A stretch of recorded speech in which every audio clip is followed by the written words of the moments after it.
ఈరోజే నందినీదేవి పూజ, పైగా మాఘ మంగళవారంతో కలిసి వచ్చింది. ప్రతి సంవత్సరం మాఘశుద్ధ నవమి తిథి రోజు నందినీదేవి పూజగా జరుపుకుంటారు. ఎంతో విశేషమైన రోజు ఇది. ఈ కథను వింటే చాలు జన్మల పాపాలు, దరిద్రం తొలగి కోటి జన్మల పుణ్యం వస్తుంది. ఒకప్పుడు పార్వతీదేవి కైలాసంలో పరమశివుణ్ణి భక్తితో పూజించి ఇలా పలికింది: నాదా, స్త్రీలు తెలిసి తెలియక ముట్లు అంటూ కలిపిన దోషం, పెద్దలను, బ్రాహ్మణులను, భక్తులను దూషించిన దోషం, పరులను హింసించిన దోషం, పరులను హింసించిన పాపం ఏ విధంగా పరిహారమవుతుందో చెప్పవలసిందిగా ప్రార్థించింది. అప్పుడు దయామయుడైన పరమశివుడు ఇలా పలికాడు: ఓ పార్వతి, గోమాతనందు సమస్త దేవతలు ఉంటారు. అలాంటి గోవును పూజిస్తే సర్వ పాపాలు నశిస్తాయి. ఆ గోమాతనందు పాదాలు రుణ పితృదేవతలు, గొలుసులు తులసీ దళాలు, కాళ్ళల్లో సమస్త పర్వతాలు, మారుతి కూడా ఉంటారు. నోరు లోకేశ్వరం, నాలుక 4 వేదాలు, భ్రూమధ్యమున గంధర్వులు, దంతాన గణపతి, ముక్కున శివుడు, ముఖమున జ్యేష్ఠాదేవి, కళ్ళలో సూర్యచంద్రులు, చెవులలో శంకు చక్రాలు, కొమ్ములలో యమ ఇంద్రులు ఉంటారు. కంఠములో విష్ణువు, భుజాన సరస్వతి, రొమ్మున నవగ్రహాలు, మూపురమున బ్రహ్మదేవుడు, గంగడోలున కాశీ, ప్రయాగ నదులు ఉంటాయి. ఉదరమున పృథ్వీదేవి, వెన్నున భరద్వాజ, కుబేర, వరుణ, అగ్ని మొదలైన దేవతలు ఉంటారు. ఉదరమున సనక సనంద సనత్కుమారులు, తోకన చంద్రుడు, తోక కుచ్చున సూర్యకిరణాలు, తోలు ప్రజాపతి, రోమావళి, త్రిసంకోటి దేవతలు, పిరుదులయందు పితరులు, కర్రి కావేరు బోలు, పాదుగా పుండరీకాక్షుని బోలు, స్తనాలు 7 సముద్రాలు, పాలు సరస్వతీ నది, పెరుగు నర్మదా నది, నెయ్యి అగ్ని, బొడ్డున శ్రీకమలం, అమృతం కడుపులో ధరణి దేవతలు, గోపచింత గంగా, యమున, ప్రయాగ, త్రివేణి నదులు, గోమయంలో శ్రీ మహాలక్ష్మి ఉంటారు. గోపాద ధూళి సమస్త పుణ్యనదులు తీర్థాల కన్నా గొప్పది. కాబట్టి ఓ పార్వతి, ఈ గోమాత మహత్యాన్ని, వర్ణని ఉదయం పఠిస్తే బ్రహ్మహత్య మహాపాతకాలు సైతం తొలగిపోతాయి. ప్రతి అమావాస్య నాడు పఠిస్తే 3 నెలల మహాపాపాలు తొలగిపోతాయి. నిత్యము సంధ్యవేళ పఠిస్తే మహాలక్ష్మి అనుగ్రహం కలుగుతుంది. గోవును ఎవరైతే మనస్ఫూర్తిగా పూజిస్తారో వారి 3 తరాల పితృదేవతలు తరిస్తారు. గోవుకు తృప్తిగా మేత, శనగలు, బెల్లం తినిపిస్తే సమస్త దేవతలు తృప్తి పడతారు. గోవుకు మనసారా నమస్కారం చేస్తే మంచి ఫలితం వస్తుంది. గోవుకు 5 సార్లు ప్రదక్షిణం చేస్తే భూ ప్రదక్షిణంతో సమానం. గోవును పూజిస్తే సమస్త దేవుళ్లను పూజించినట్లే. గోమాతను దర్శించి గో ప్రదక్షిణం చెయ్యాలి. ఆషాఢ శుద్ధ తొలి ఏకాదశి మొదలుకుని కార్తీక శుద్ధ ఏకాదశి వరకు గోపూజ చేసిన వారు సమస్త పాపాల నుండి విముక్తి పొంది విష్ణు సాన్నిధ్యాన్ని పొందుతారు. కార్తీక బహుళ ద్వాదశిని గోవత్స ద్వాదశి అంటారు. ఈ రోజు గోపూజ చేసిన వారు అనంతకోటి పుణ్యాలు పొంది 41 రోజులు చేసిన పుణ్యఫలం ఈ ఒక్క రోజు చేస్తే లభిస్తుంది అని సాక్షాత్తు పరమశివుడే పార్వతికి తెలియజేశాడు. రఘువంశపు రాజైన దిలీపునికి చాలా కాలం వరకు సంతానం కలగలేదు. తన అర్ధాంగి అయిన సుదక్షిణాదేవితో సహా సద్గురు దర్శనం కోసం వశిష్ఠ మహర్షి ఆశ్రమానికి వెళ్ళాడు. తనకు గల చింతను వ్యక్తం చేశాడు. 1 నిమిషం ధ్యానం చేసి వశిష్ఠుల వారు ఇలా పలికారు: నాయనా, నీవు ఒకసారి దేవేంద్ర లోకం వెళ్లి తిరిగి వస్తున్నప్పుడు కల్ప వృక్ష ఛాయలో ఉన్న కామధేనువును గమనించలేదు. గోవు కనబడగానే నమస్కారం చేసి ప్రదక్షిణలు చేయాలి. ఇక కామధేనువు మాట వేరే చెప్పాలా? సర్వధర్మాలు తెలిసిన నీవు అప్పుడు ఋతుస్నాత అయిన నీ భార్య దగ్గర ఉండాలి అన్న ధర్మం పాటించే తొందరలో వేగంగా నీ మందిరం చేరదామని వస్తున్నావు. ఆ కారణంగా నీవు ఆ కామధేనువును గమనించకే వచ్చేశావు. నీచే పూజా వ్యతిక్రమం జరిగింది. పూజలను గుర్తించకపోవడం శ్రేయస్సుకు భంగకరం కాదా? అప్పుడు కామధేనువు, రాజా, నన్ను పూజించకనే తొందరలో ఉండి వెళ్ళిపోతున్నావు. నా సంతానాన్ని సేవించినా కాని నీకు సంతానం కలగదు అని చెప్పింది. కాని రథవేగం వల్ల వాయుధ్వని కారణంగా నీకు కాని నీ సారథికి కాని ఆ కామధేనువు చెప్పిన మాటలు వినబడలేదు. నాయనా, తెలిసి చేసినా తెలియక చేసినా కర్మఫలం అనుభవించక తప్పదు. చేసిన తప్పును సరిదిద్దుకుని ప్రగతి పదంలో నడిచేవాడే ఉత్తముడు. కాబట్టి నీవు గోసేవ చేసి శ్రేయస్సును పొందు. వరుణుని యజ్ఞంలో పాలు, నెయ్యి, ధనధాన్యాలు సమకూర్చుటకై కామధేనువు పాతాళ లోకానికి వెళ్ళింది. ఆ గోమాత తిరిగి వచ్చేంత వరకు ఆమె సంతానమైన ఈ నందిని ధేనువును సేవించి తరించు అన్నాడు వశిష్ఠుడు. ఇలా వశిష్ఠుల వారు హితవు చెప్తూ ఉండగానే ఆ నందిని ధేనువు రానే వచ్చింది. దిలీపుడు పరమ సాధ్వి అయిన సుదక్షిణాదేవి ఆ నందిని ధేనువును సేవించడం ప్రారంభించారు. ఆ రాజదంపతులు నందిని ధేనువును నీడలాగా అనుసరించి సేవించారు. ఆ ధేనువు నిలిచినా నిలిచి, కూర్చున్నా కూర్చుని, నీళ్లు తాగినా తాగి ఆ నందిని ధేనువును ఆరాధించారు. ఇలా 21 రోజులు ఆ రాజదంపతులు ధేను వ్రతాన్ని పరమ భక్తితో చేశారు. వారి సేవకు సంతోషించిన నందిని ధేనువు వారి భక్తిని పరీక్షిద్దామని హిమాలయంలో ఒక గంభీర బిలంలోకి ప్రవేశించింది. త్రుటిలో ఒక సింహం ఆ హోమధేనువు మీద పడబోయింది. వెంటనే రాజు ఆ ధేనువును కాపాడ్డానికి ధనుర్బాణాలు తీయబోయాడు. కాని ఆశ్చర్యం, చిత్రపటంలో వీరునిలాగా ఉండిపోయాడు. ఆ సింహం మాయ వల్ల స్థానువుగా ఉండిపోయాడు.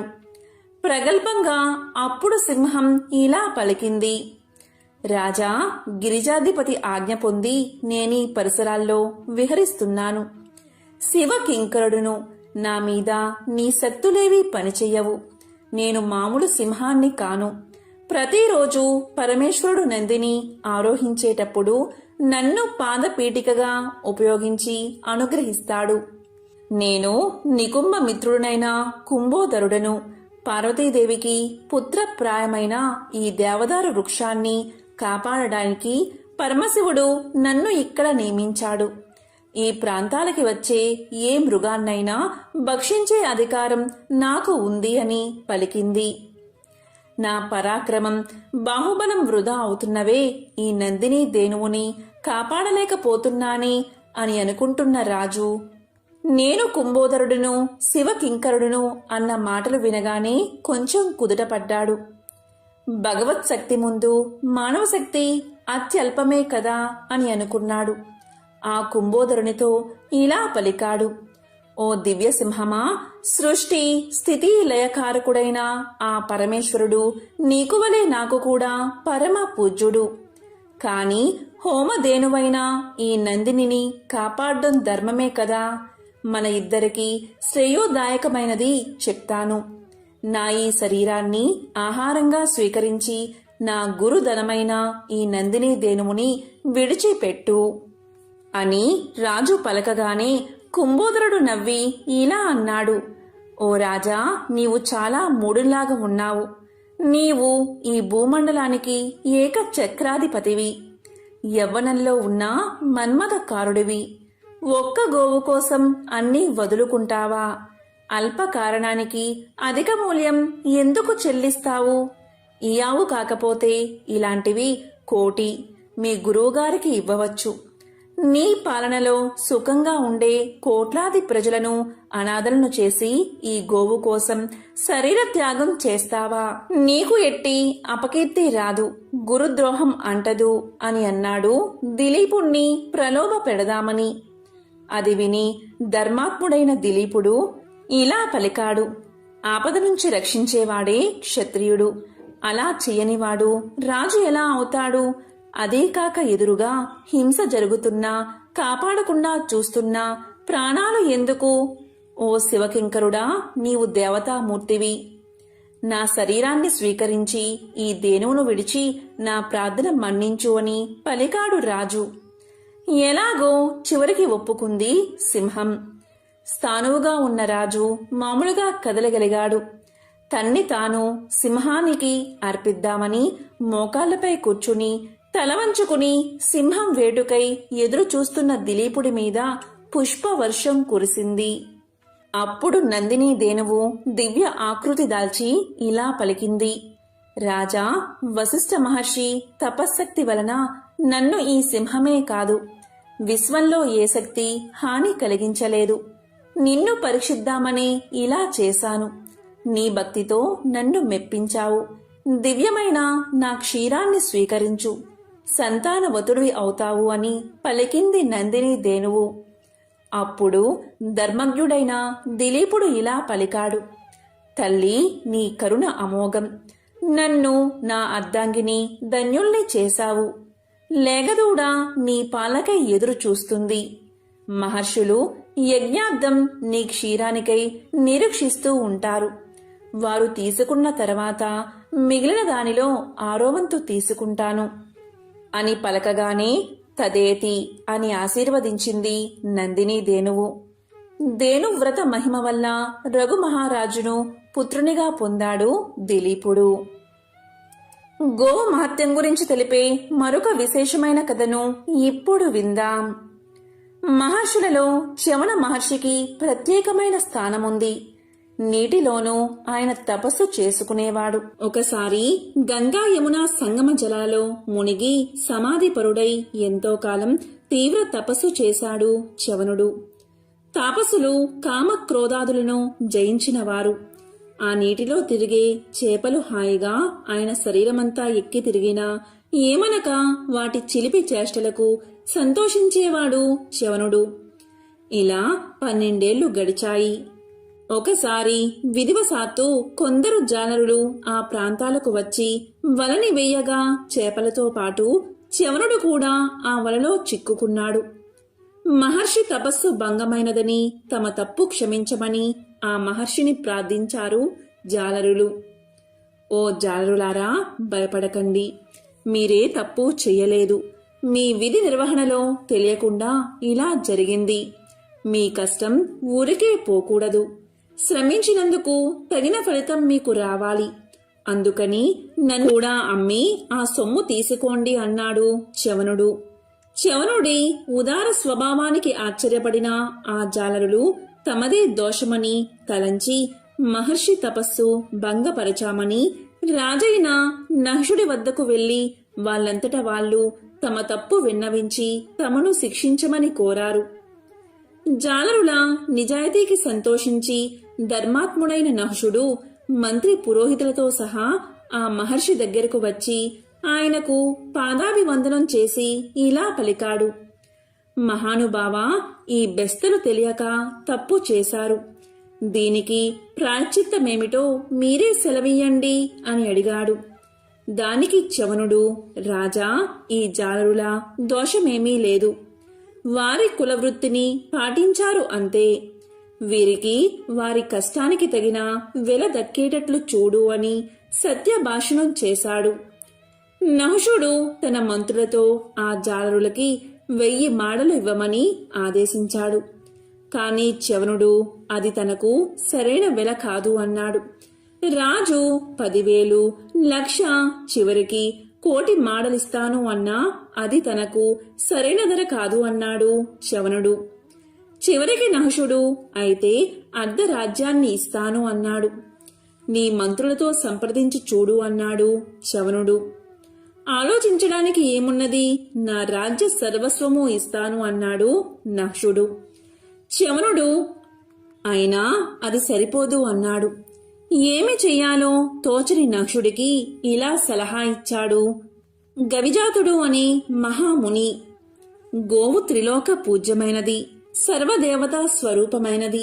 సకల వేద శాస్త్రాలకు ఆశ్రయుడైన మహర్షికి వెలకట్టడం అసాధ్యం. అలాగే గోవుకు కూడా వెలకట్టలేము. అందుకని ఒక గోవు ఇవ్వు. అలాగే చేశాడు నహుషుడు. చ్యవనుడు సంతోషించాడు. తగిన వెల ఇచ్చావని పలికాడు. ఆ జాలర్లు కూడా సామాన్యులా ఇలా అనుకున్నారు. ధనధాన్యాలు ఎప్పుడైనా సంపాదించవచ్చు, కాని ఒక మంచి పని చేసే అవకాశం మళ్ళీ మళ్ళీ రాదు. దీపముండగానే ఇల్లు చక్కబెట్టుకోవాలి ఇలా అనుకుని మహర్షి దగ్గరకు వెళ్లి ఇలా పలికారు జాలరులు. అయ్యా, బ్రహ్మతుల్యమైన ఈ గోమాతను మీరే స్వీకరించి మమ్ము అనుగ్రహించండి అని పలికారు. వాళ్ళ మంచితనానికి సంతోషించిన చ్యవనుడు ఈ చేపలకి మీకు సద్గతులు కలుగుతాయి అని ఆశీర్వదించాడు. ఆ తరువాత నశుడి ధర్మబుద్ధికి మెచ్చి చ్యవనుడు, గవిజాతుడు తమని వరం కోరుకోమన్నారు. అప్పుడు వినయంతో నశుడు, స్వామి, మీరు తృప్తి పొందితే అదే చాలు, నాకింకేదీ అక్కర్లేదు అని పలికాడు. గోమాత అంత విశిష్టమైనది. పూర్వం ఒకసారి సత్యభామ శ్రీకృష్ణుడి దగ్గరకు వెళ్లి, నాదా, తులసి మొక్కకు నీరు పోస్తే మంచి జరుగుతుంది అని చెప్తారు కదా, మరి తులసి మొక్క దగ్గర దీపాన్ని వెలిగించడం వల్ల ఎటువంటి ప్రయోజనం కలుగుతుంది అని అడిగింది. దానికి శ్రీకృష్ణుడు ఇలా పలికాడు. చూడు సత్యభామ, ఇది నీకు అర్థం అవ్వాలి అంటే ఒక పుణ్యవంతమైన కథ నీకు తెలియాలి. ఆ కథను విన్నంతనే జన్మల పాపాలు తొలగి మహాపుణ్యం కలుగుతుంది. పూర్వకాలంలో దక్షిణాన ఒక పెద్ద నది ఉండేది. ఆ నది ఒడ్డున హరిహర అనే ఒక బ్రాహ్మణుడు ఉండేవాడు.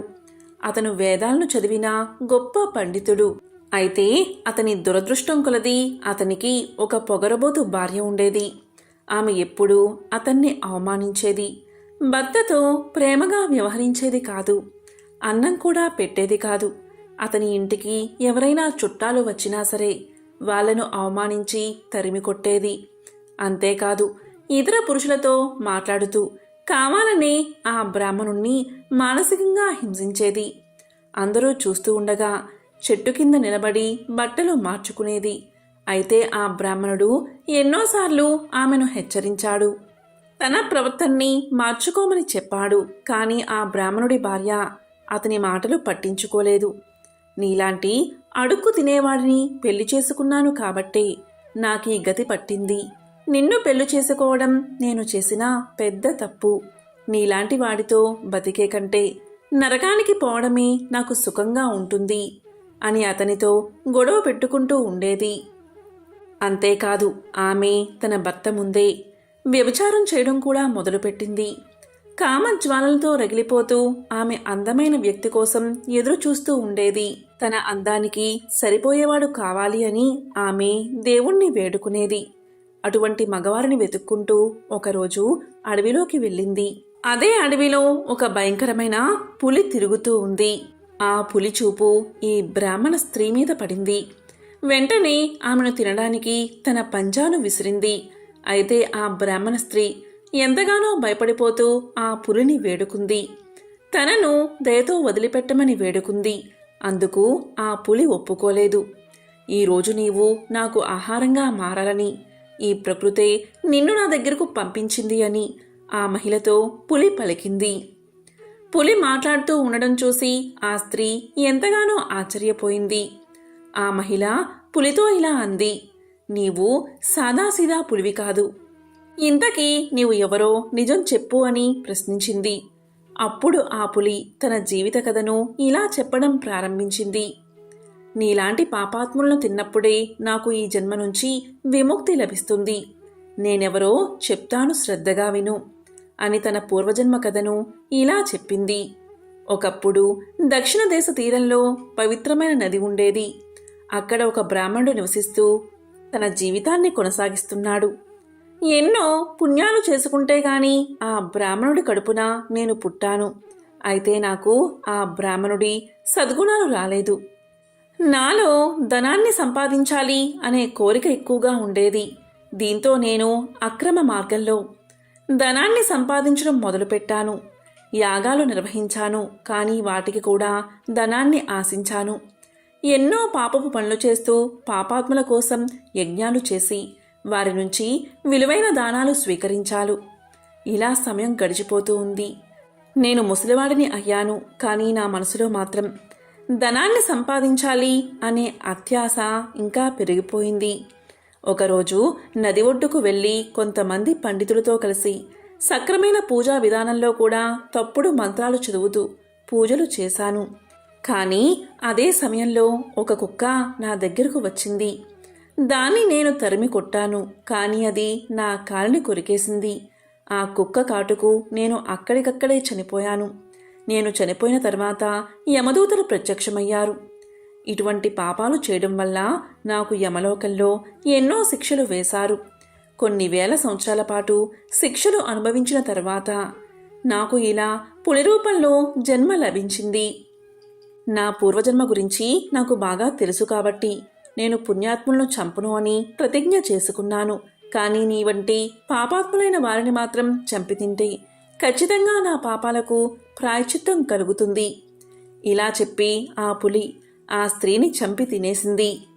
ఆ తరువాత ఆమెను యమదూతలు యమలోకానికి తీసుకువెళ్లారు. ఇక నరకానికి వెళ్లిన తర్వాత ఆమెను యముడి ముందు నిలబెట్టారు.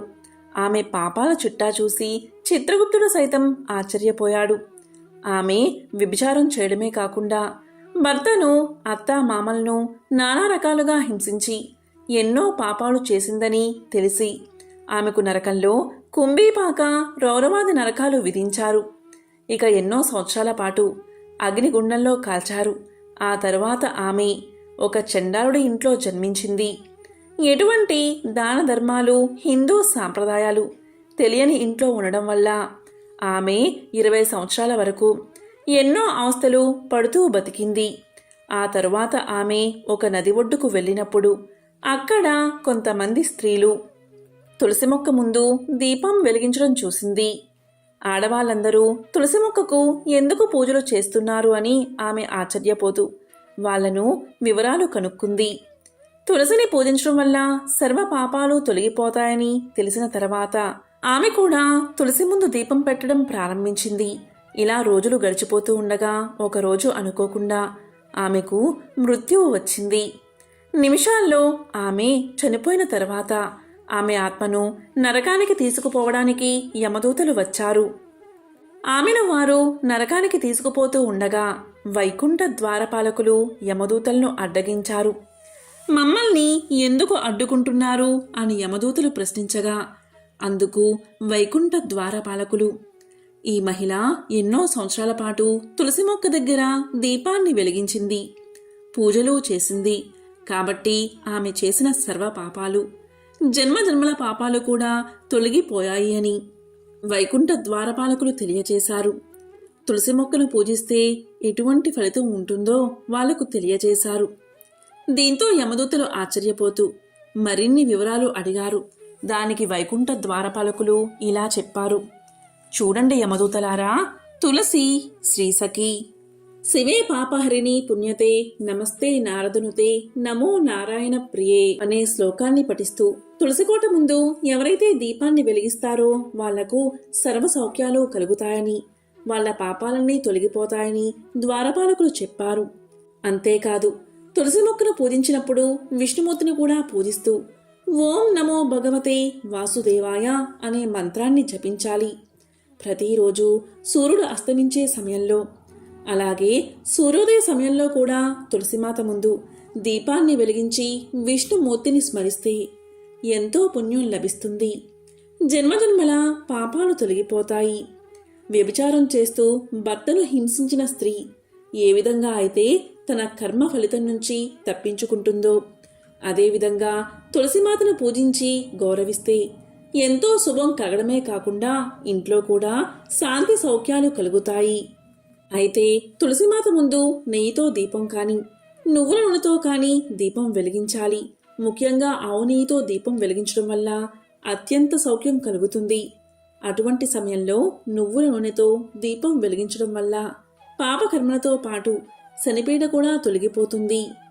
7 జన్మల పుణ్యం లభించాలి అంటే తులసికోట ముందు దీపాన్ని వెలిగించాలి. దీనివల్ల దారిద్ర్యం దరిదాపుల్లోకి కూడా రాదు. ముఖ్యంగా జీవితపు చివరి రోజుల్లో తులసి మొక్క ముందు దీపం వెలిగించి శ్రీ మహావిష్ణువును స్మరిస్తూ ఉంటే వాళ్లకు మోక్షం ప్రాప్తిస్తుంది. లక్ష్మీదేవి ఆశీర్వాదం పొందాలి అనుకున్నా సరే తులసి ముందు దీపం వెలిగించాలి అని యమదూతలకు వైకుంఠ ద్వారపాలకులు చెప్పారు అని శ్రీకృష్ణుడు సత్యభామకు తులసి గొప్పతనం వివరించాడు. ఎవరైతే ఈ కథను భక్తి శ్రద్ధలతో వింటారో వారింట్లో అన్ని శుభాలే కలుగుతాయి. వశిష్ఠుడు దిలీప మహారాజుకు మాఘస్నాన మహత్యాన్ని ఇలా వివరిస్తున్నాడు. పూర్వకాలంలో కుత్సుడు అనే బ్రాహ్మణుడు ఉండేవాడు. అతను కర్దమముని కుమార్తెను పెళ్లి చేసుకున్నాడు. వారికి ఒక కొడుకు పుట్టాడు. కుత్సుని కుమారుడు కాబట్టి అతన్ని అందరూ కూడా కౌత్సుడు అని పిలిచేవారు. కౌత్సుడు గురువుల దగ్గరకు వెళ్లి తన బుద్ధి కుశలత వల్ల చాలా కొద్ది కాలంలోనే సకల విద్యలు నేర్చుకుని మహాపండితుడు అయ్యాడు. కౌత్సుడికి దేశాటనం చెయ్యాలనే బుద్ధి పుట్టింది. దీంతో అతను తల్లిదండ్రుల అనుమతి తీసుకుని బయలుదేరాడు. కౌత్సుడు మాఘమాసం ప్రారంభమయ్యేసరికి కావేరీ నది తీరంలోని శ్రీరంగ పట్టణానికి చేరుకున్నాడు. అతను కావేరీ నదిలో స్నానాలు చేస్తూ ఆ మాఘమాసమంతా ఆ పుణ్యక్షేత్రంలోనే గడపాలని నిశ్చయించుకున్నాడు. ప్రతిరోజు కావేరీ నదిలో మాఘ స్నానం చేసి శ్రీరంగనాథుణ్ణి ఆరాధిస్తూ సమీపంలో ఉన్న అరణ్యంలోని ఒక చెట్టు కింద అక్కడే తపస్సు చేసుకుంటూ ఉండేవాడు. ఆ విధంగా తపస్సు చేసుకుంటున్న సమయంలో కొన్ని దుప్పులు వచ్చి కొమ్ములతో అతని ఒంటిని తాకినా అతనికి తపోభంగం అయ్యేది కాదు. అది చూసిన వారు అతనిని మృగశృంగుడు అని పిలిచేవారు. అతని తపస్సుకు మెచ్చి ఒకసారి శ్రీ లక్ష్మీనారాయణుడు ప్రత్యక్షం అయ్యాడు. కౌత్సుడు ఆ లక్ష్మీనారాయణుణ్ణి దర్శించి ఆనందంలో మైమరిచి ఎన్నో శ్లోకాలతో విష్ణువుని స్తుతించాడు. శ్రీపతి ఆ స్తోత్రాలకు సంతుష్టుడై ఇలా పలికాడు: నాయనా, నీవు చాలాసార్లు ఈ కావేరీ నదిలో మాఘ స్నానం చేసి ఈ రంగనాథుణ్ణి ఆరాధించి నా అనుగ్రహానికి పాత్రుడయ్యావు. అపారమైన పుణ్య సంపదను ఆర్జించావు. నీకిష్టమైన వరాన్ని కోరుకో అన్నాడు. అప్పుడు కౌత్సుడు ఇలా సమాధానం చెప్పాడు: స్వామి, నీ దివ్య దర్శనాన్ని నాకు అనుగ్రహించావు. నేను ధన్యుణ్ణి అయ్యాను. నిన్ను దర్శించిన తర్వాత నాకు ఏ విధమైన కోరికలు కలగడం లేదు. ఎప్పుడు నేను తలిచినా నీవు దివ్య మంగళ విగ్రహంతో సాక్షాత్కరించి నాకు ఆనందం కలిగించు. నాకు అదే చాలు అని కోరుకున్నాడు కౌత్సుడు. నారాయణుడు అతనికి ఆ వరాన్ని అనుగ్రహించాడు. కౌత్సుడు ఇంటికి తిరిగి వచ్చాడు. తల్లిదండ్రులు అతన్ని చూసి ఎంతో సంతోషించారు. యోగ్యురాలైన ఒక కన్యను చూసి అతనికి పెళ్లి చెయ్యాలని నిశ్చయించుకున్నారు. ఒకనాడు కుమారుణ్ణి పిలిచి అతనికి తమ అభిప్రాయాన్ని చెప్పారు. కౌత్సుడు వివాహానికి తన సుముఖతను వ్యక్తం చేశాడు. భోగాపురం అనే గ్రామంలో సదాశివ శర్మ అనే ఉత్తమ బ్రాహ్మణుడు ఒకడు ఉన్నాడు. అతనికి ఒక కుమార్తె ఉంది. ఆమె పేరు సుశీల. ఆమె పేరుకు తగినట్లు మంచి స్వభావము, ప్రవర్తన కలిగిన ఉత్తమురాలు. సదాశివుడు ఆమెను కౌత్సుడికిచ్చి వివాహం చేసే ఉద్దేశంతో వచ్చి కౌత్సుడి తల్లిదండ్రుల్ని సంప్రదించాడు. కౌత్సుడు ఆ కన్యను చూసి తనకు అనుకూలవతి అని అనుకుని పెళ్లాడ్డానికి అంగీకరించాడు. ఇంతలో ఒకనాడు సుశీల తన ఇద్దరు చిలకత్తెలతో కలిసి నదీ స్నానం చేయడానికై ఊరికి దూరంగా ఉన్న నదికి వెళ్ళింది. స్నానమైన తర్వాత తిరిగి వస్తూ ఉండగా అడవిలో నుంచి వచ్చిన ఒక ఏనుగు వారిని తరిమింది. వారు తలకొక దిక్కుకు పారిపోయారు. ఈ విధంగా సుశీల స్నేహితురాళ్లు పరిగెత్తుతూ నేలబారుగా ఉన్న పాడు నూతిలో పడి చనిపోయారు. సుశీల మాత్రం ఎలాగో తప్పించుకుని ఇంటికి చేరుకుంది. సుశీల చిలకత్తెల మరణానికి విచారిస్తూ కూర్చుంది. వారు నా వల్లే చనిపోయారు. వారు బతికితేనే నేను పెళ్లి చేసుకుంటాను అని పట్టుపట్టుకుని కూర్చుంది. ఈ సంగతి తెలుసుకుని కౌత్సుడు, నేను యముడు గురించి తపస్సు చేస్తాను. ఆ అమ్మాయిల శరీరాలను తెచ్చి జాగ్రత్త చెయ్యండి అని చెప్పి ఒక నదీ తీరానికి పోయి నదిలో స్నానం చేసి తపస్సు చేయడానికి కూర్చున్నాడు. అమ్మాయిలు తరిమిన ఏనుగు అక్కడికి నీరు తాగడానికి వచ్చింది. ఆ ఏనుగు కౌత్సుణ్ణి తీక్షణంగా చూసి తొండంతో ఎత్తి తన మెడ మీద కూర్చోబెట్టుకుంది. కౌత్సుడు తన కమండలంలో ఉన్న నీళ్లు ఆ ఏనుగు మీద చల్లాడు. అది వెంటనే ఒక దేవతా స్వరూపుడిగా మారి కౌత్సుడికి నమస్కారం చేసి తనకు శాప విమోచనం కలిగించినందుకు కృతజ్ఞతలు చెప్పి దేవలోకానికి వెళ్ళిపోయాడు. మరలా కౌత్సుడు తపస్సులో కూర్చున్నాడు. కౌత్సుడి తపస్సుకు సంతోషించిన యముడు ఆయన ఎదుట ప్రత్యక్షమై ఇలా పలికాడు. కౌత్సా, నీ తపస్సుకు నేను ఎంతగానో సంతోషించాను. నీకేం వరం కావాలో కోరుకో అన్నాడు. దీంతో కౌత్సుడు తాను వరించిన వధువు యొక్క చిలికత్తెలను బతికించమని కోరుకున్నాడు. యముడు అతని దయా స్వభావానికి సంతోషించి అతను అడిగిన వరాన్ని ప్రసాదించాడు. దీంతో సుశీల చిలికత్తెలు నిద్రలోంచి లేచినట్లుగా బతికి వచ్చారు. వారిని చూసి సుశీలతో సహా అందరూ ఎంతో సంతోషించారు. ఆ చిలికత్తెలు తాము చూసిన యమలోక విశేషాలను ఇలా చెప్పసాగారు. జీవులు చేసిన పాపాలను బట్టి శిక్షలు ఉంటాయి. ఘోర పాపాలకు శిక్షలు కూడా ఘోరంగానే ఉంటాయి. అలాంటి వారిని కాలిన ఇనుప స్తంభాలకు కట్టిపడేస్తారు. కొంతమందిని మరుగుతున్న నూనెలో పడేసి వేయిస్తారు. కొంతమందిని తలకిందులుగా వేలాడదీసి కింద మంటలు పెడతారు. కొంతమందికి వాతలు పెడతారు. కొంతమందిని పాములు, తేళ్ళు ఉన్న నూతులలో పడేస్తారు అంటూ చెప్పుకొచ్చారు చిలికత్తెలు. అది విని చుట్టుపక్కల అంతా భయపడుతూ ఉంటే సుశీల వారికి ధైర్యం చెప్పి మాఘమాస వ్రతం చేసే పుణ్యాత్ములకు అసలు నరకం వైపే చూసే పని కూడా ఉండదు. కాబట్టి అందరూ మాఘమాస వ్రతం తప్పకుండా చెయ్యండని సుశీల తెలియజేసింది. అది విని కౌత్సుడు సుశీల ధర్మబుద్ధికి మెచ్చుకుని ఆమెను వివాహం చేసుకున్నాడు. గృహస్థ ధర్మాలన్నీ యథావిధిగా నిర్వర్తిస్తూ ఉన్నాడు. కౌత్సుల దంపతులకు కొన్నాళ్ల తర్వాత ఒక కుమారుడు పుట్టాడు. వారు చాలా సంతోషించి జాతకర్మ జరిపించి మృకుండు అని నామకరణం చేశారు. శుక్లపక్ష చంద్రుడిలా పెరుగుతున్న ఆ బాలుని చూసి అందరూ ఆనందించేవారు. పిల్లవానికి ఉపనయనం చేసే వయసు వచ్చింది. మంచి ముహూర్తాన ఉపనయనం చేసి విద్యాభ్యాసానికి గురుకులానికి పంపించారు. పిల్లవాడు మంచి తెలివితేటలతో చదువుతూ అన్ని విద్యల్లోనూ పండితుడు అయ్యాడు. అతనికి తల్లిదండ్రులు ఒక చక్కని పిల్లను చూసి పెళ్లి చేశారు. కానీ వివాహమై చాలా కాలం గడిచినా వారికి సంతానం కలగలేదు. వారణాసి మహాపుణ్యక్షేత్రం. అక్కడికి వెళ్లి అన్నపూర్ణ సమేతుడైన శ్రీ విశ్వనాథుణ్ణి సేవిస్తే ఆయన కటాక్షం వల్ల పుత్ర సంతానం కలుగుతుందని భావించి ఆ కొడుకు భార్యతో సహా వారణాసికి వెళ్లి అక్కడ గంగానదిలో మణికర్ణికా ఘట్టంలో స్నానం చేసి శ్రీ విశ్వేశ్వర స్వామిని ఆరాధించాడు. విశ్వనాథ ఆలయంలోకి వెళ్లగానే తాను కైలాస పర్వతానికి వెళ్లినట్లు ఆనంద పరవశుడై ఎంతో భక్తితో అభిషేకాలు అర్చనలు చేశాడు.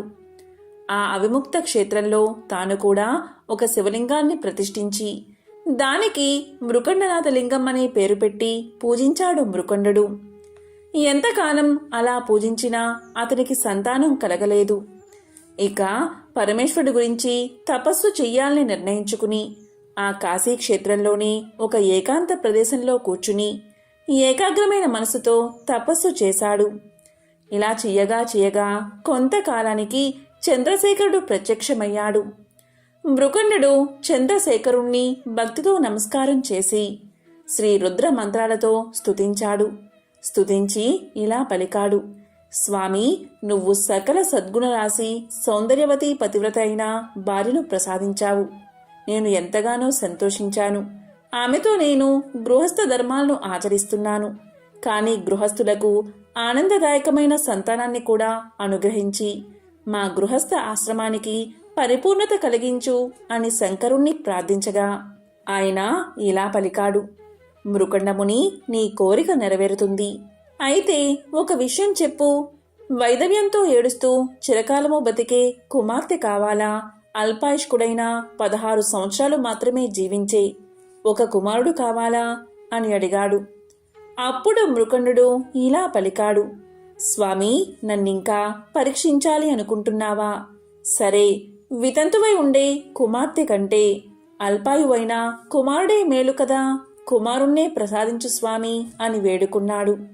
దీంతో పరమశివుడు తదాస్తు అని చెప్పి అంతర్ధానమయ్యాడు. పరమేశ్వరుడి దయవల్ల మృకండముని భార్య మరుద్వతి గర్భవతి అయి 9 మాసాలు నిండిన తర్వాత పున్నమి చంద్రుడు లాంటి కుమారుణ్ణి కన్నది. మృకుండునికి పుత్ర సంతానం కలిగిందని విని బాణసాల నాటికి మృకుండుని ఆహ్వానం మీద మునీంద్రులంతా విచ్చేశారు. బారసాల మహావైభవంగా జరిగింది. మృకండు బాలుణ్ణి మునీశ్వరుల దగ్గరకు తీసుకుని పోయి మొక్కించాడు. వారంతా దీవించారు. ఆ బాలుడే మహాభక్తుడు, చిరంజీవి అయిన మార్కండేయుడు. ఓం నమఃశివాయ. ఓం నమో నారాయణాయ. ఓం శ్రీ మహాలక్ష్మియే నమః. ఓం శనైశ్చరాయ నమో నమః.